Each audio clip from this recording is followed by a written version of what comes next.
But what unifies those groups? Who is Listen, training them to just one finance? second.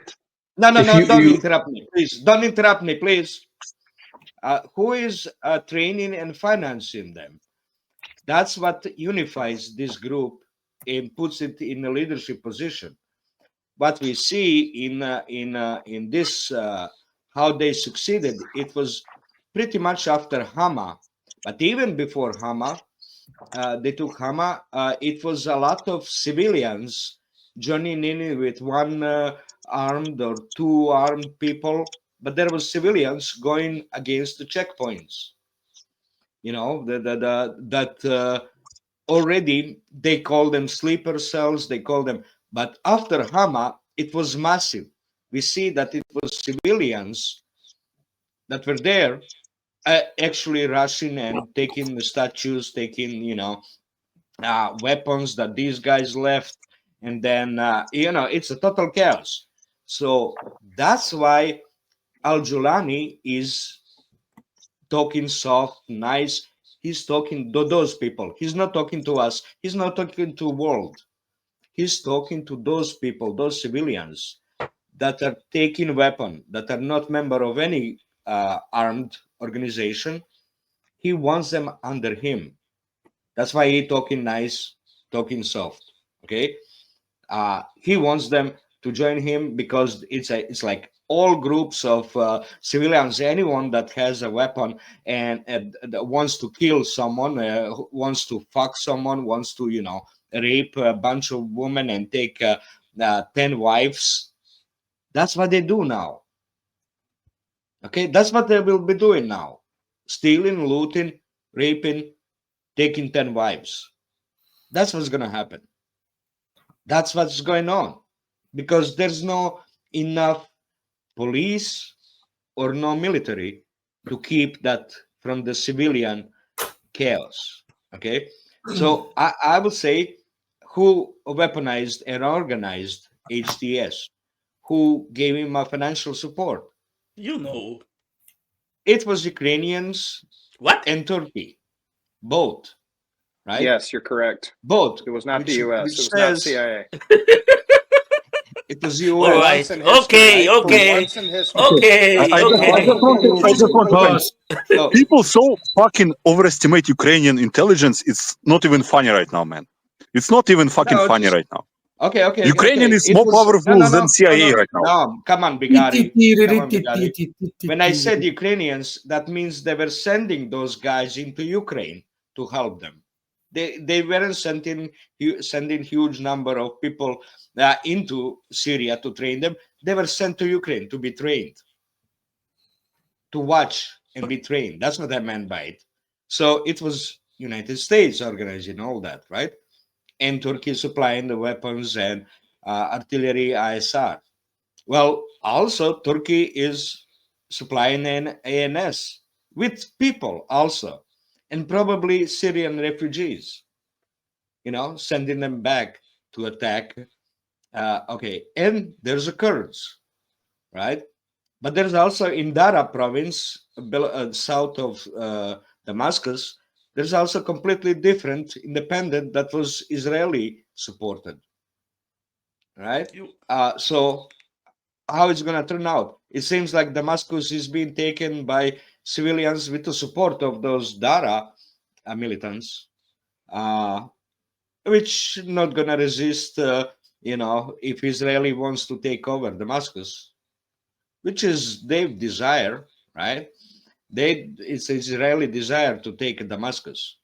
But what's happening with HTS? They're going, but Israeli are bombing warehouses and ammo supplies, right, in around Damascus and in their resort by Euphrates over there by the oil fields. Why? Because they don't want HTS or just simple civilians to take the weapons left off and go and kick off the Kurds, right? Take the oil. They don't want that.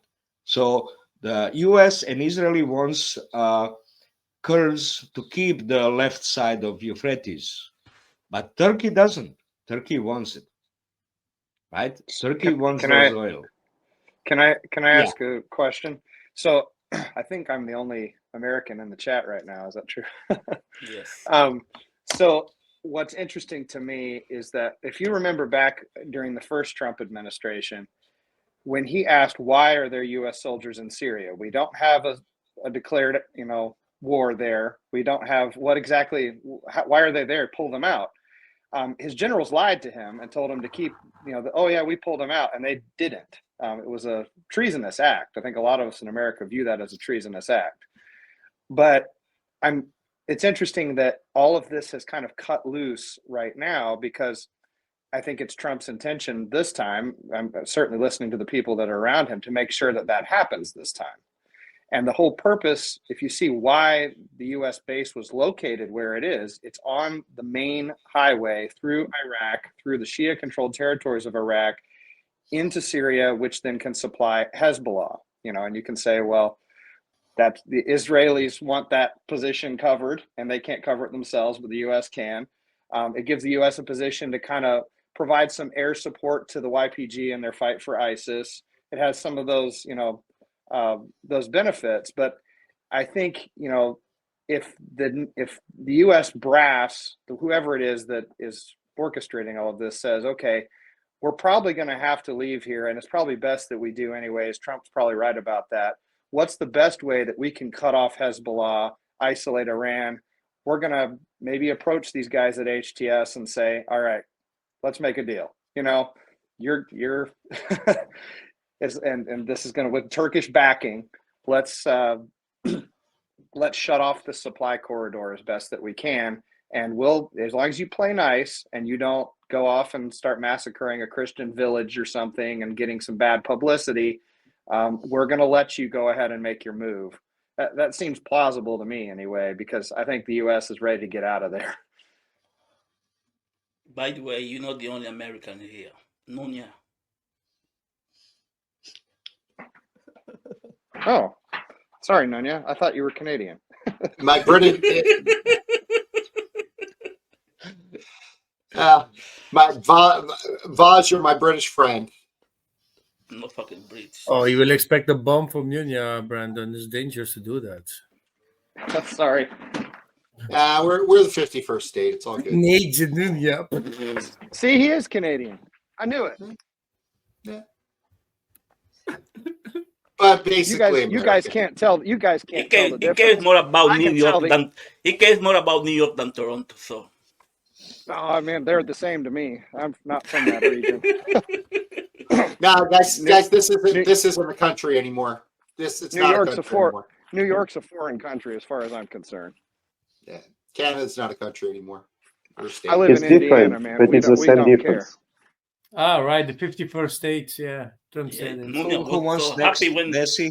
Nunya was happy when he saw that tweet from Trump. If you're talking shit, then I will talk. Yeah, very good. But you understand my that- point, right? Yeah, I understand your seems point, like- it seems- but I want it to seems expand like- on that point. Go ahead. Like, we always want to dig deeper and find some conspiracy theories, why that country want to do that, blah, that. Why is Israel waging war against Palestine and now occupying part of Syria? Let's remember the first objective of war: gain territory. Okay, Israel wants to gain territory because Israel is a small country, and then they want to expand the territory of the country. That's the first objective. I don't want to listen to all the fucking bullshit. They're fighting Hamas, blah blah blah.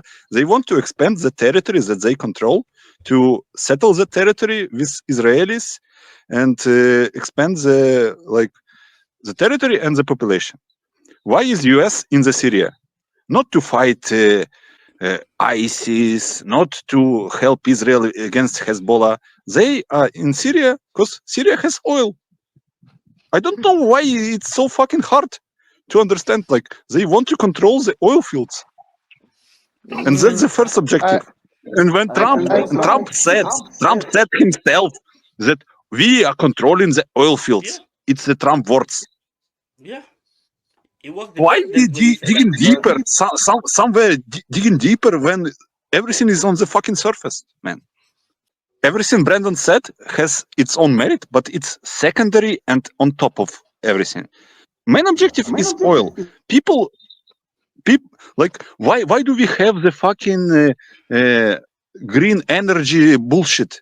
Because it started in the late 1980s to make countries in the West energy independent and protect the energy dependency on countries from the third world that have oil. People fight for energy with the fucking. They will do anything to get the hands on the energy, on oil, gas, everything. And like it's the top priority. I don't understand why we dig in deep. Everything else is also valid, but it's secondary. All right, the United States, we are in the position and have been for some time of making decisions, not just, and I know it's, again, we've talked about oversimplifications. The United States is not in the position of needing Syrian oil. The reason that we occupied the oil fields was to starve this Assad regime of capital, because that was the one thing, that was really the only resource that they could trade on the open market for the cash that they needed. They didn't have that. And once we isolated that and put it essentially under YPG control, that was the whole strategy, was to isolate the Assad regime, just like we did in Libya. Now, we are pretty much energy independent in the United States at this point. That's something that for 10 or 15 years now, our calculation is not necessarily, we could literally isolate ourselves. And there's even been some talk of that in the Trump administration about just simply banning oil exports from the United States and doing everything domestically, and screw the rest of the world's oil market. So I'm not sure we're there. I'm not sure we're there for oil like some people have said it was the Iraq Sorry, war, Brandon. but I'm not convinced. Sorry, Brandon. But I think you have to get some information about the oil industry in the US. It's not 100% sustainable. The oil type that they produce is not useful for them. So they actually import a lot of oil from other countries and they resell their oil. But the US is not, because there are different types of oil that produce different types of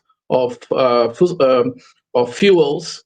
So there is a need in the US for different type of oils. And this is obvious because the US is still a very big buyer of oil from other countries. From Ecuador, which is a very bad oil, but they buy a lot of it. From even they were buying oil from Russia until very recently. Why? Because Russia produced a lot of diesel. They still buying. Yeah, through India. From Russia, still buying. Yes, so the US has a problem with refining oil. It's very, very well known. And their distilleries are old, aged, and whatever. And the oil that the US is actually exploring in big quantities is coming out from the shale sands. So it doesn't have the quality, or you can't be used in the same way as other oils. So it's not true that the US is completely independent energetically. In the terms of plus and minus, yes, it is true. But in terms of necessity, they still need other countries. You'd have to convince me that the Syrian oil fields were of a unique quality then to justify our presence. No, you were right. No, you were right. I didn't comment on that. I didn't comment on that. On that, you are right. It's about cutting the ability of the Assad regime to survive, or even to finance the operation by itself, because it's quite costly. And yeah, they manage. That's not into question. I just question the idea that the US is such a wonderful lady that doesn't need nobody.